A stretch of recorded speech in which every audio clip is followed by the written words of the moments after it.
কালকে তোমার ফোর্থ সেমিস্টারের পরীক্ষা, তুমি কি বলতে চাও তোমার পরীক্ষার প্রিপারেশন নিয়ে, পরীক্ষা নিয়ে?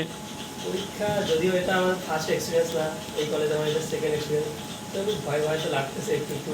কালকে ফার্স্ট পরীক্ষা, তবু এনার্জির সঙ্গে পরীক্ষা দিয়ে যাবো। দেখা যাক যতটা এসে করছি এটা নিয়ে পাস করতে পারি কিনা। আচ্ছা, তো আমি এরপরে চলে আসবো শুভ সর্দারের কাছে। সো শুভ সর্দার, তোমার কি বক্তব্য? কাল যে তোমার পরীক্ষায় যে তুমি এত কমফোর্টেবলি পড়তে বসেছো, কিছু বলতে চাইলে বলতে পারো।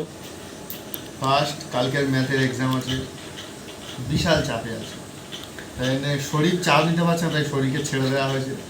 শরীর নিজের মতো যেমন খুশি পড়ে আছে। তবে এটা সেকেন্ড টাইম এক্সাম ম্যাকআউটে। ফার্স্ট টাইম খুব একটা খারাপ হয়নি আমার সঙ্গে ম্যাকআউটে। দেখা যাক সেকেন্ড টাইম ম্যাকআউট কী করতে চলেছে। আচ্ছা আচ্ছা, ঠিক আছে। এরপর আমরা চলে যাই অমিত রানা। অমিত রানা, তুমি কি বলতে চান পরীক্ষা নিয়ে? বলতে চাই না, কেন? আমার ইচ্ছে নেই। বলতে হবে। I am not so much comfortable with the camera. ও, camera shy. This is the topper.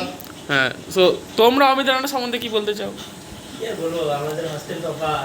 আচ্ছা, Amit Rana, the hostel topper, is studying daily minimum 14-15 hours. Wow, it's so good. Okay.